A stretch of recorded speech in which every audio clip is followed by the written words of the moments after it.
우리가 오늘부터 아마 10월 마지막 주까지 되든지 아니면 그 전주까지 설교 양을 따라서 제가 이제 아웃라인을 잡아놨는데 양에 따라서 우리가 믿음에 대해서 좀 우리가 말씀을 들으려고 합니다. 여러분 믿음 늘 듣는 거잖아요. 그런데 여러분 믿음은요 늘 점검하셔야 됩니다. 그래서 우리가 오늘 믿음이 무엇인가를 우리가 좀 생각하면서 말씀을 듣는 가운데 여러분에게 귀한 깨달음과 하나님의 음성이 있기를 축복합니다. 여러분 우리는 다 믿는 사람들입니다. 이 자리에 앉아있는 이유가 믿기 때문에 앉아있는 것 아니겠습니까?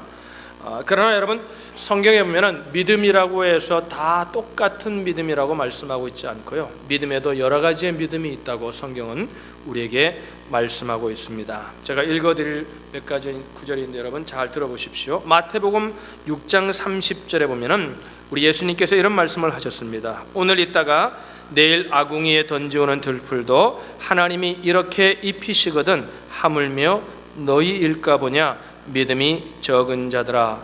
오늘 있다가 내일 아궁이에 던지오는 들풀도 하나님 먹이는데 너희가 왜 이렇게 염려하냐, 믿음이 적다. 그러니까 적은 믿음이 있다고 말씀하셨고요.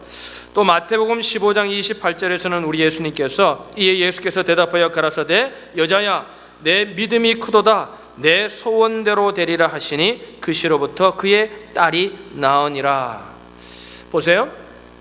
먹고 마시는 것, 하나님 앞에 먹고 마시는 것을 구했다고 어떻게 보면 그 내용 때문에 믿음이 적은 자들아 이러는 것 같잖아요. 그런데 또 오늘 보면은 마태복음 15장에 보면은 사랑하는 딸의 필요를 위해서 그 딸이 병들어서 고쳐달라고 기도하는 그것도 삶의 필요가 아니겠어요? 근데 그 삶의 필요를 구하는 그 기도를 들으시고 우리 예수님께서는 내 믿음이 크다. 그러니까 오늘 말씀을 통해 깨닫는 게 뭐냐면 내용도 중요하지만 믿음이 어떤 믿음으로 기도하는가, 믿음에는 크고 작은 믿음이 있다는 사실을 우리 예수님께서 먼저 지적하셨습니다. 그러니까 똑같이 삶의 필요를 위해 구하더라도 큰 믿음이 있고 적은 믿음이 있다는 거죠. 또 로마서 14장 1절에 보면 이런 말씀이 있습니다. 믿음이 연약한 자를 너희가 받되 그의 의심하는 말을 비판하지 말라. 연약한 믿음이 있다는 겁니다. 연약한 믿음이. 또 골로새서 2장 5절에 보면 내가 육신으로는 떠나 있으나 심령으로는 너희와 함께 있어 너희의 규모와 그리스도를 믿는 너희 믿음에 굳은 것을 기쁘게 봄이라. 굳건한 믿음이 있다는 거예요. 흔들리는 갈대처럼 이렇게 연약한 믿음이 있는가 하면은 딱 서서 아주 스탠드해서 아주 굳건한 믿음이 있다는 거죠. 또 디모데후서 1장 15절에 보면은 이는 내 속에 거짓이 없는 믿음을 생각함이라. 이 믿음은 내 외조모 로이스와 내 어머니 유니게 속에 있더니 내 속에도 있는 줄을 확신하노라. 그 믿음은 뭐냐면 거짓이 없는 믿음. 디모데가 가지고 있었던 믿음은 거짓이 없는 믿음이었다 이렇게 말하고요. 디모데전서 1장 또 19절에 보면 믿음과 착한 양심을 가지라. 어떤 이들이 이 양심을 버렸고 그 믿음의 과연은 파산하였느니라. 파산한, 우리말로 하면 뱅크랍한 믿음도 있다는 거죠. 배가 부서진 파산이 뱅크랍 아니겠어요? 그냥 모든 것들이 다 없는 그런 믿음도 있다는 겁니다. 또 야고보서에 보면은 영혼 없는 몸이 죽은 것 같이 오늘 본문에 보면 행함이 없는 믿음은 죽은 것이다. 죽은 믿음이 있다는 겁니다. 또 히브리서 10장에 보면 우리는 뒤로 물러가 침륜에 빠질 자가 아니요 오직 영혼을 구원함에 이르는 믿음을 가진 자라. 자기만 잘 믿는 게 아니라 다른 사람까지 구원할 수 있는 믿음도 있다는 거예요. 또 고린도전서 3장 1절 성경이 많죠. 제가 그냥 여러분 클러 들으면 됩니다. 여러 가지 믿음에 예수님께서 하나님께서 여러 가지 믿음에 관한 얘기를 하셨구나. 이걸 여러분에게 좀 들려드리기 원해서 제가 성경을 읽는 겁니다. 고린도전서 3장 1절에 보면 형제들아 내가 신령한 자들을 대함과 같이 너에게 말할 수 없어서. 신령한 믿음이 있다는 거예요. 육신에 속한 자 곧 그리스도 안에서 어린아이들을 대함과 같이 어린아이처럼 아주 유치한 믿음도 있다는 겁니다. 그러니까 여러 가지 믿음의 상태를 말씀하셨는데 여기서 우리가 생각해야 되는 건 그래 여러 가지 믿음이 있구나 이렇게 우리가 끝나는 게 아니라 왜 여러 가지에 관한 믿음을 말씀하셨겠어요? 우리의 믿음을 점검해야 한다는 겁니다. 날마다 점검해야 한다는 겁니다. 할렐루야. 여러 가지 믿음이 있구나. 다양한 슈퍼마켓에 음식이 있는 게 여러 가지 종류가 있구나. 당연하지. 이렇게 끝나는 것이 아니라 내 믿음을 점검해야 됨을 말씀하기 위해서 다양한 믿음에 관한 얘기를 하나님께서는 성경의 중요한 부분들을 활용하셔서 우리에게 말씀하고 있는 것입니다. 매일매일 우리의 믿음의 상태를 점검하지 않으면 안 된다는 것입니다. 내 믿음의 상태가 어떤 것인지를 점검하지 않는다면, 그래서 그릇되고 미숙한 믿음을 가지고 있음에도 불구하고 자기가 마치 바르고 성숙한 믿음을 가진 것처럼 살아간다면 그것처럼 믿는 사람으로서 낭비하는 삶이 어디 있겠습니까? 오늘 말씀을 듣는 믿음의 CG를 통해서 우리의 믿음을 점검하셔서 여러분의 믿음이 더 업그레이드 되시기를 주님의 이름으로 축원합니다. 여러분, 믿음이라는 것은 어떤 것이냐면, 여러분, 저는 이렇게 생각합니다. 믿음은 하나님에 대한 알미 믿음이라고 저는 생각을 하거든요. 그래서 친밀한 삶이 믿음인데, 하나님에 대한 알면요, 자신의 삶으로 연결되게 되고 내 삶의 전 과정에 영향을 미치는 것이 믿음입니다.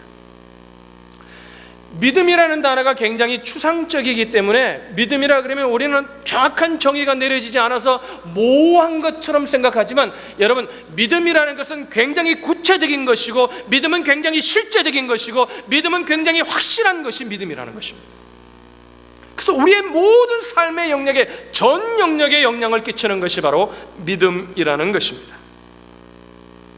그러니까 성숙한 믿음을 가지기 위해서는요, 믿음이라는 단어의 뜻이 무엇인지, 성경이 말하는 믿음이 무엇인지, 추상적인 의미가 아니라 구체적인 의미가 무엇인지를, 그 단어를 구체적으로 정의할 필요가, 깊이 고민할 필요가 우리의 삶 가운데는 있다는 것이죠. 여러분, 우리가 사용하는 신앙의 용어들이 굉장히 모호하고 추상적인 용어들이, 우리가 자주 사용하는 용어들이 많습니다. 믿음도 그 대표적인 거지만 은혜, 사랑, 자비, 긍휼, 이런 단어를 우리는 사용하지만 그 뜻을 깊이 고민하지 않고 그 뜻을 분명히 정의하지 않고 사용할 때가 참 많은 것 같습니다.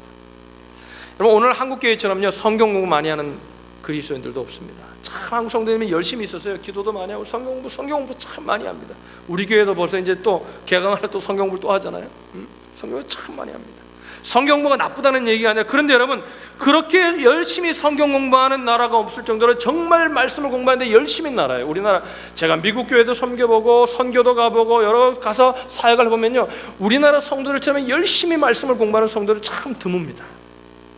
그런데 여러분, 놀라운 건요, 한국 그리스도인만큼 성경에서 배운 것을 삶에 적용하지 못하는 성도들도 드물다는 겁니다. 그렇게 말씀을 열심히 공부하는데 삶에 적용하는 것이 참 힘들어합니다. 그 이유는 무엇이냐면요, 여러 가지 이유가 있지만 가장 중요한 이유 중에 하나가 뭐냐면요, 열심히 공부를 하지만 추상적인 이론으로 머리에 가득한 겁니다. 구체적인 개념을 이해하지 못하는 겁니다. 그러니까 믿음으로, 여기 이 자리에 앉으신 분들, 오늘 뭐 처음 예수를 믿는 분도, 예수 안 믿는 분도 계시지만, 여러분, 많은 예수를 믿는 분들이 잘 믿고 싶지 않은 성도가 어디 있겠습니까? 여러분, 동의하시면 아멘. 그런데 왜 잘 믿어지지 않냐면 그것들이 구체화되어 있지 않기 때문에 그렇다. 추상화되어 있는 거예요. 여러분, 우리가 별 생각 없이 주고받는 말 몇 가지를 제가 좀 소개해 볼까요? 성경 공부나 설교가 끝나고, 오늘 제가 예배가 끝나고 가면요, 우리 교회 성도들은 제가 하도 그래가지고 잘 얘기를 안 해요. 그냥 표정으로 말해요. 말하면 물어보니까 뭘 제일 많이 하는 얘기가 뭐냐면 은혜 받았습니다. 그래요. 그럼 제가 물어보거든요. 무슨 은혜를 받으셨어요? 그러니까 우리 성도들이 잘 얘기를 안 해요. 그 지난번에 오신 강사님도 그러더라고요. 은혜, 다른 교회 가면은 은혜 받았다는 얘기를 하는데 여기는 은혜 받았다는 얘기를 잘 안 해요. 그래서 표정은 좋은 것 같은데 말을 안 하더라고요. 나한테 그랬어요. 그냥 목사님, 제가 그래서 그래요. 그러니까 그렇군요. 그러더라고요. 근데 여러분, 은혜 받았다는데 구체적으로 뭐를 받았다는 겁니까? 응? 여러분, 은혜라는 건 이런 거잖아요. 가령 내가 이웃이나 배우자나 시부모나 친정어머니나 좀 미웠어요. 막 증오하고 한 주 동안 그 마음이 괴로웠어요. 그런데 여러분, 그렇게 살다가 오늘 말씀을 공부하거나 하나님의 말씀을 듣고 예배하는 가운데 그 사람을 사랑해야 될 당위성을 깨닫고, 그죠? 힘을 얻어서 이제부터 그를 사랑하겠다고 마음먹었다면 이게 은혜잖아요. 할렐루야. 그 은혜는 얼마나 구체적인 거냐는 거예요. 혹은 내가 괜찮은 사람이라고, 내가 그래도 참 괜찮은 사람이라고 생각했는데 오늘 말씀을 듣는 가운데 내가 얼마나 형편없는 인간인지를 깨닫고 내가 이렇게 살아서는 안 되겠구나, 내가 삶을 고쳐야 되겠구나 깨달으면 이게 은혜잖아요. 여러분, 동의하시면 아멘. 그러나 대부분의 성도들은요, 은혜라는 말을 자주 사용하면서도요, 그 순간 구체적인 개념을 생각해 보지 않기 때문에 목사님이 설교 듣다가 갑자기 가슴이 찡하면 은혜가 왔다 그러는 거예요. 갑자기 뭐가 그냥 깨달아지면, 뭔가 새로운 것을 알게 되면 은혜를 받았다고 생각하는 거예요. 하나님은요, 그저 우리의 마음을 편안하게 은혜를 주시는 게 아니라, 물론 은혜를 주시면 평안도 주시지만 그 은혜를 주시는 이유가 뭐냐면 구체적입니다. 할렐루야. 전화가 오잖아요. 아멘 아니라 구체적으로 오잖아요. 전화를 하면 전화 벨이 울리는 거예요. 이게 하나님의 은혜가 오면 구체적으로 벨이 울리듯이 구체적으로 오는 거거든요. 그러니까 성경 공부하나 말씀을 듣다가 뭔가 마음이 시원해지거나 가슴이 찡해지면 은혜를 받았다고 생각하는데, 그런데 그 은혜를 주신 이유가 무엇인지를 구체적으로 생각하지 않기 때문에 하나님이 그 많은 은혜를 주심에도 불구하고 우리의 삶이 변하지 않는다는 겁니다. 또 한 얘기를 볼까요? 우리가 그러잖아요. 어떤 분들이 막 모여가지고 이제 뭐 열심히 기도하고 그러고 난 다음에 이제 누가 마무리 기도를 합니다. 이렇게 기도합니다. 하나님, 오늘도 귀한 은혜 주셔서 감사합니다. 우리 삶 속에 주님의 영광이 드러나게 해 주십시오. 예수님의 이름으로 기도합니다. 아멘. 주님의 영광이 드러나게 해달라고 기도하는데, 그럼 뭐가 주님의 영광이냐는 겁니다. 기도한다고 주님의 영광이 드러납니까? 성경 그렇게 말한 적이 없습니다. 주님의 영광이 드러나는 건 뭐예요? 내 삶을 통해 주님의 영광이 드러나려면 어떻게 해야 돼요? 주님의 영광은요, 기도한다고 드러나는 게 아니라, 그렇게 기도했으면 뭐예요? 주님의 영광은 내가 주님의 말씀을 쫓아 살 때 드러나는 거거든요. 할렐루야. 그러니까 보세요. 주님의 영광만 드러나게 해소서라고 기도하지 않고요, 주님의 영광이 무엇인지를 구체적으로 이해하고 있는 분은요, 그 기도가 굉장히 디테일합니다. 그 기도가 굉장히 간절합니다. 디테일하니까 간절할 수밖에 없는 겁니다. 이를테면 이런 겁니다. 주님, 지금까지는 제가 제 주머니 채우기 위해서 더 많은 돈을 내 주머니에 넣으려고 신앙 양심에는 늘 귀를 막고 살았지만, 하나님, 앞으로는 저는 신앙 양심을 쫓아 정직하게 살고 내 주머니가 조금 덜 차더라도 정직하게 번 것으로 만족하며 살겠습니다라고 기도할 때 그 기도가 얼마나 간절하겠어요. 그 기도가 얼마나 애절하겠어요. 그게 쉽지 않은 걸 아니까 그 기도가 얼마나 능력 있겠냐는 거예요. 할렐루야. 근데 주님의 영광을 드러나게 해서 하는데 아무런 생각이 없는 거예요. 주님의 영광은요, 비잔틴 시대에 둥그런 게 이게 주님의 영광이 아닙니다. 아닙니다. 지금까지는 자기 욕망을 위해 백불을 주머니에 넣기 위해 그냥 남부럽불을 넘고 주머니에 넣고 남부럽지 않게 살았지만, 주님의 말씀을 쫓아 정직하게 살면서 10불로도 부족한 가운데 감사하며 살려고 하는 그 마음, 그것이 바로 하나님의 영광을 구하는 삶이죠. 할렐루야. 그러니까 하나님의 영광을 위해 진짜 그 영광을 이해하는 사람은요, 기도가 구체적입니다. 요즘 전도의 문이 막혔다고 참 걱정들을 많이 하십니다. 이건 여러분 20여 년 전부터 한국교회를 보면 예상되었던 일들입니다. 많은 분들이, 기도하시는 분들이, 말씀에 서 있는 분들이 그때부터 염려하셨던 일들이 이젠 드러날 뿐입니다. 보세요. 전도의 문이 막혔다고도 고민들 합니다. 교회 다니자고 그래도요, 사람들이 옛날에는 우리 선조들이 처음에 예수 믿는 사람은 믿을만 해가지고, 예수 믿는 사람들은요, 뭐 하자 그러면 예수쟁이라고 욕을 하면서도 믿었어요. 그런데 요즘은요, 예수 믿는 사람이라고 하면은 다 주위에서 봅니다. 여러분 아시죠? 그래서 예수 믿는 사람이냐면 다 깊이 주위에서 봐요. 모르시는구나. 눈치를 차리셔야 돼요. 옵니다. 왜 전도의 문이 막혔어요? 믿음이 없는 초신자가 여러분 교회 가오는 경우가 드물잖아요. 이유가 뭐냐면 다른 데 있잖아요. 바로 믿는 사람들이 걸림돌이 되었기 때문이거든요. 믿지 않는 사람이 믿는 사람의 삶을 볼 때 믿고 싶지 않다는 겁니다. 쉽게 얘기해서 믿고 싶지 않다는 겁니다. 저렇게 믿는 거 믿고 싶지 않다는 겁니다. 정말 믿고 싶은 마음은 있는데 은혜를 받는 것이 뭔지. 그런데 보세요, 여기 보세요. 우리가 여기 앉은 분 중에 잘 믿고 싶지 않은 분이 어디 있습니까? 저는 대부분이 잘 믿고 싶은 마음이 있어서 예배를 드린다고 생각합니다. 그런데 왜 그것이 잘 믿어지지 않고 구체적이 되지 않느냐는 거예요. 왜 그런 거예요? 하나님의 영광이 뭔지, 믿음이 뭔지 단 한 번도 진지하게 우리가 고민하면서 매일매일 그것을 고민하면서 진지하게 구체적으로 생각해 보지 않기 때문에 하나님의 은혜가 부족해서가 아니라 우리가 때문에 하나님의 은혜의 능력이 나타나지 않는 겁니다. 여러분, 주님은 우리와 함께 하십니다. 주님 여러분을 축복하십니다. 그래서 저는 오늘 믿음의 시리즈를 하면서 첫 시간에 믿음이라는 용어를 우리가 구체적으로 정의할 필요가 있겠다. 구체적으로 믿음이 무엇인지를 생각하며 믿음이라는 용어를 좀 재정립하는 오늘 이 아침이 되었으면 합니다. 여러분, 믿음이라는 용어를 저는 다른 용어로 표현한다면 무엇이라고 표현하고 싶냐면 순종이라고 표현하고 싶습니다.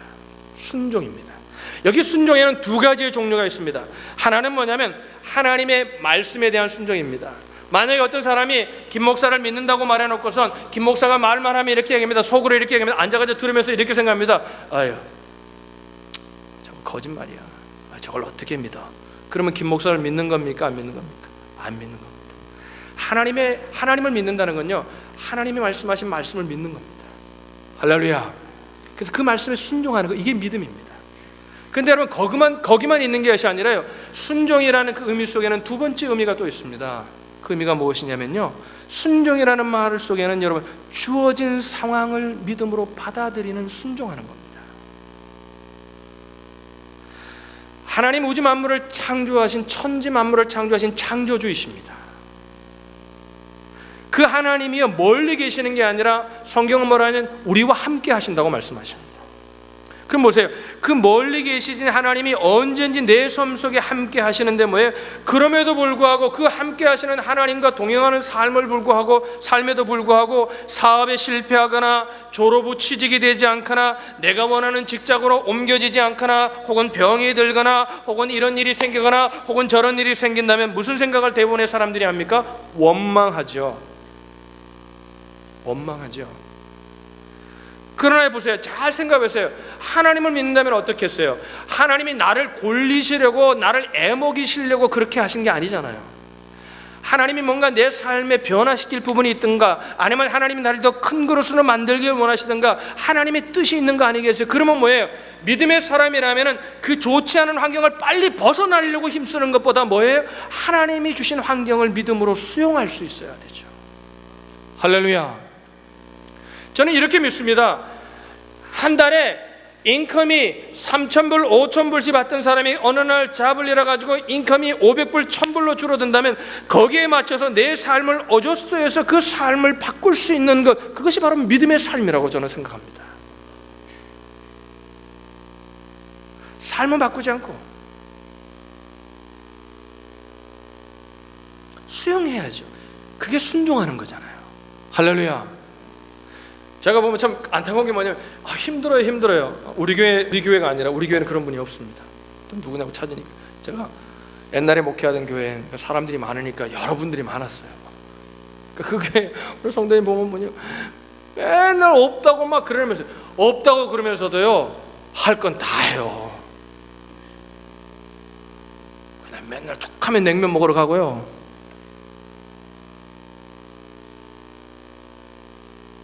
집에서 해먹어야 됩니다. 할렐루야. 수용할 수 있어야 합니다. 그러면서 하나님께 기도하는 거예요. 빨리 나를 축복해 달라는 거예요. 하나님이 그 환경 속에서 자유하면서 물질의 매임을 받지 않고 하나님을 의지하는 삶으로 훈련시키려고 하는데 순종하지 않는 겁니다. 기도해도 하나님 들어주십니까? 안 들어주십니까? 초신자는 때는 들어주는데 믿음이 이제 얼마 믿으면 그런 기도 잘 안 들어주십니다. 그게 하나님의 은혜입니다. 할렐루야. 바꿔야 합니다. 어지어서도 해야 합니다.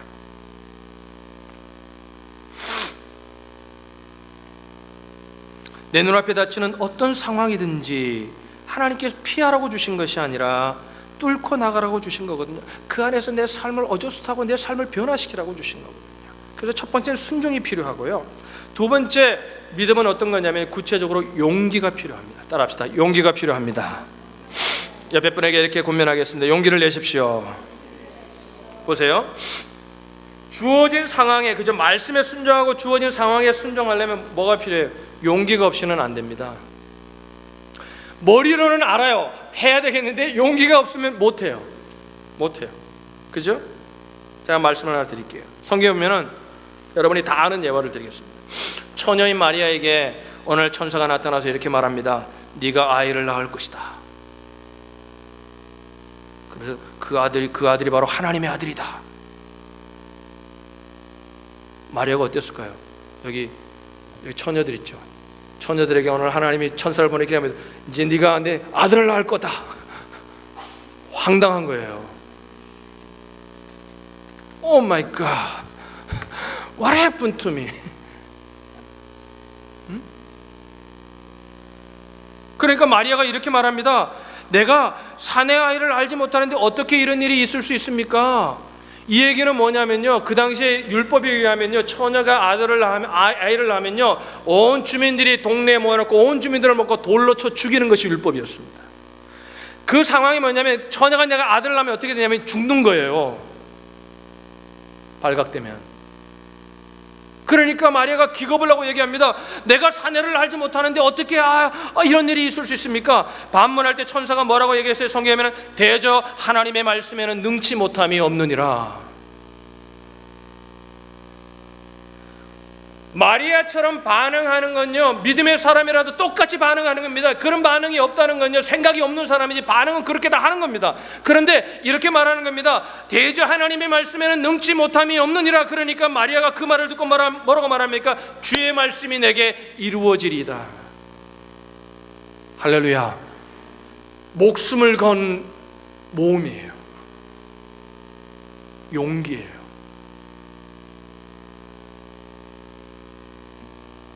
여러분, 우리가 살다 보면 이럴 때가 있지 않습니까? 눈 찔끔 감고 모든 사람이 그렇게 사니까 약간 추릭을 쓰면 더 많은 이윤을 프라핏을 남기고 더 많은 성과를 낼 수 있는 일들이 우리 가운데 늘 주어집니다. 공부하는 학생들도 그렇고 똑같습니다. 뻔히 압니다. 요거 하면, 거짓말하면 100불이 생기는 걸 뻔히 알면서도 거짓말하지 않고 50불, 10불에 만족하며 사는 건요, 용기가 필요한 거예요. 무슨 용기예요? 하나님이 책임져 줄 거라는 용기예요. 할렐루야. 분명 상대가 잘못했음에도 불구하고 내가 더 적극적으로 나가서 용서하고 내가 적극적으로 나가서 그 관계를 회복하려고 하는 것, 뭐가 있기 때문에? 용기가 있기 때문에. 내가 상사고 충분히 나무랄 수 있고 나보다 나이도 어리고 내가 충분히 말할 수 있는 위치임에도 불구하고 아직 말을 들을 수 있는 때가 되지 않았기 때문에 말하고 싶음에도 불구하고 말하지 않고 참고 그를 사랑으로 대해주는 거, 용기가 있기 때문이에요. 용기 없이는 안 됩니다. 근데 그 용기의 근원이 어디 있는 겁니까? 어디 있는 겁니까? 그 출처가 자기 자신이라면요, 그것은 만용에 그치고 결국은 자기를 패망의 길로 다른 사람도 해치는 길이 됩니다. 그 용기가 어디에 있는 거예요? 하나님께 있는 거예요. 왜? 내가 그렇게 안 할지라도 하나님이 선한 길로 인도해 주실 것을 믿는 거예요. 할렐루야. 할렐루야. 여러분, 하나님을 선하심을 믿으시길 바랍니다. 하나님의 길만이 완전합니다. 그래서 하나님으로 때문에 용기 있게 살아갈 수 있는 겁니다. 이제 마지막입니다. 자, 이제 믿음이 뭐예요? 순종이고, 그죠? 말씀에 대한 순종, 주어지는 환경을 순종하면서 받아들입니다. 그러면서 뭐예요? 이제 용기를 가지고 정말 어떨 땐 두려움이 있지만 내 마음에 염려가 있지만 그래도 뭘로 말씀을 믿고 의지하고 그 삶을 살아봅니다. 이게 믿음이죠. 그런데 여러분, 그렇게 사는 사람들 가운데 나타나는 구체적인 삶의 모습 있는데 그것이 뭐냐면요, 바라봄이라는 거예요. 주님을 바라본다는 거예요. 주님을 바라본다는 거예요. 하나님의 말씀대로 사는 용기를 지닌 분들을 보면요, 공통점이 하나가 있습니다. 말이 다르고 생각이 다 다른데 그들의 공통점 하나가 뭐냐면요, 주님을 바라봐요. 주만 바라보는 거예요. 할렐루야. 어떨 때는 막 너무나 힘들어가지고 너무나 힘들어가지고 너무나 힘들 때가 있는데, 그때 그분들이 하는 게 뭐냐면 엎드려 기도하며 주님을 바라봅니다. 이게 믿음. 왜 그러냐면요, 이유는 간단해요. 하나님을 바라보지 않고는 순종할 수 있는 용기가 생기지 않기 때문이에요. 그걸 경험을 통해 깨달은 거예요. 여러분, 하나님께서 보면 성경에 보면 하나님의 사람들을 쓸 때도, 개인을 쓰실 때도 그렇고 민족을 쓰실 때도 그렇고 이스라엘 백성을 봐도 그렇고요, 하나님이 쓰셨던 모세라든지 이스라엘 백성이라든지 그들을 쓸 때만 어디로 부르셨냐면요, 쓰시기 전에 광야로 그들을 부르십니다. 다윗도 그랬죠. 사울의 칼날을 피해서 광야에서 숨어 사는, 하루하루의 생명을 연장하면서 광야에서 그는 10여 년이라는 기간을 삽니다. 왜 하나님께서 그들을 광야로 이끄시는 걸까요? 제가 성지순례 가보니까요, 그게 더 마음에 확 와닿더라고요. 광야를 이렇게 차를 타고 가는데요, 아무것도 없어요. 광야는 볼 게 없어요. 광야는요, 의지할 분이 주님밖에 없어요. 할렐루야. 그래서 저는 그 모세를, 광야를 이렇게 보면서 모세를 생각하는데, 막 이제 주로 그 광야를 밤에 지나가요. 성전에 이제 시간을 아껴야 되니까 막 서너 시간 지나가는데, 이렇게 이제 해가 막 지는데요, 모세가 여기 있었구나, 이스라엘 백성이, 다윗이 여기 있었겠구나, 이거 생각하고 보는데요, 정말 삭막하더라고요. 그들이 얼마나 외로웠을까. 그러니까 뭐예요? 주님만 의지하는 겁니다. 그러니까 영성을 보면요, 영성의 흐름을 보면 교부 시대 때 영성을 추구했던 사람들이 했던 삶의 모습 중에 하나는 사막이든지 광야로 나아가는 겁니다. 왜 나아가냐면요, 거기가 조용해서 나가는 게 아니에요. 볼 게 없어요. 주님밖에 생각할 게 없어요.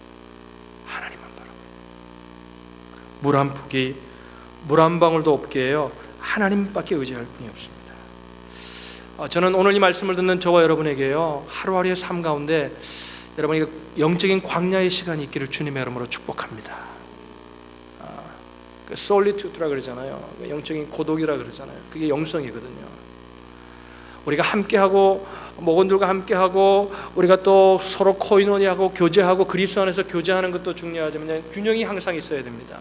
그 교제도 열심히, 옥장도 모이고 열심히 하시지만요, 혼자 주님 앞에 있는 시간이 필요합니다. 솔리튜드. 혼자 고독하게, 그것이 혼자, 자기 혼자 있는 게 아니라 주님과만 함께 있는 시간이 필요합니다. 주님을 바라보는 거예요. 그래서 하나님은요, 우리의 시선을 그분께 고정시켜 주기 위해서 때로 우리 인생을 광야로 이끄실 때가 있어요. 참 두려운 기도지만요, 어떨 때는 이런 기도를 하게 될 때가 있습니다. 하나님, 주님을 바라보는데 내 삶에 가진 것이 너무나 많습니다. 이게 없어지면 주님을 더 잘 볼 수 있을까요? 이런 두려운 기도를 할 때가 있습니다. 그것이 왜 그러냐면요, 주님을 바라볼 때만이 순종과 용기가 가능하기 때문에 그렇습니다. 그래서 목마른 사슴이 시냇물을 찾아봐 갈급한 것처럼 주님을 찾아 갈급함이 우리 속에 생겨나는 겁니다. 오늘 이 아침에 말씀을 듣는 여러분 가운데 이런 은혜가 있기를 주님의 이름으로 축원합니다. 고린도후서에 보면 바울 사도가 3장 17절에서 이렇게 말합니다. 주는 영이시니 주의 영이 계신 곳에는 자유함이 있느니라. 주는 영이시니 주가 계신 곳에는 자유함이 있느니라. 여러분, 이 말씀의 의미를 깊이 여러분이 안다면 여러분, 믿음이 무엇인지를 아는 분들입니다. 주님을 깊이 바라보면요, 주님과 하는 시간이 깊어지고 주님과 친밀해지고 주님과 나만이 있는, 그래서 예배를 드려도요, 많은 분들이 함께 예배드리지만 주님과 나만이 있는 것을 느낄 수 있으면요, 그 속에는요 자유함이 있어요. 할렐루야. 욕망으로부터 자유하고요, 욕심입니다. 주는 영이시니 주의 영이 계신 곳에는 자유함이 있느니라. 요 몇 주간 그렇게 자꾸 뭔가 마음이 이렇게 복잡한 마음들이 순간순간 들 때가 많더라고요. 그러면서 깨달은 것은 하나입니다. 주님을 더 바라보지 못했구나. 주님을 더 바라봐야 되겠구나. 그리고 말씀을 준비하면서 주님을 엎드려 찬양을 들고 이렇게 주님을 바라봅니다. 주님, 근데 그 속에 마음에 자유함이 있어요. 할렐루야. 오늘 이 아침에 같은 성령께서 오늘 이 아침에 여러분에게 이런 은혜를 주시기를 주님의 이름으로 축복합니다. 믿음은 구체적인 것입니다. 믿음은 순종을 가져오고요, 믿음은 용기를 가져오고요, 믿음은 바라봄을 추구하게 됩니다. 오늘 여러분에게 이런 은혜가 있기를 바랍니다. 기도하겠습니다.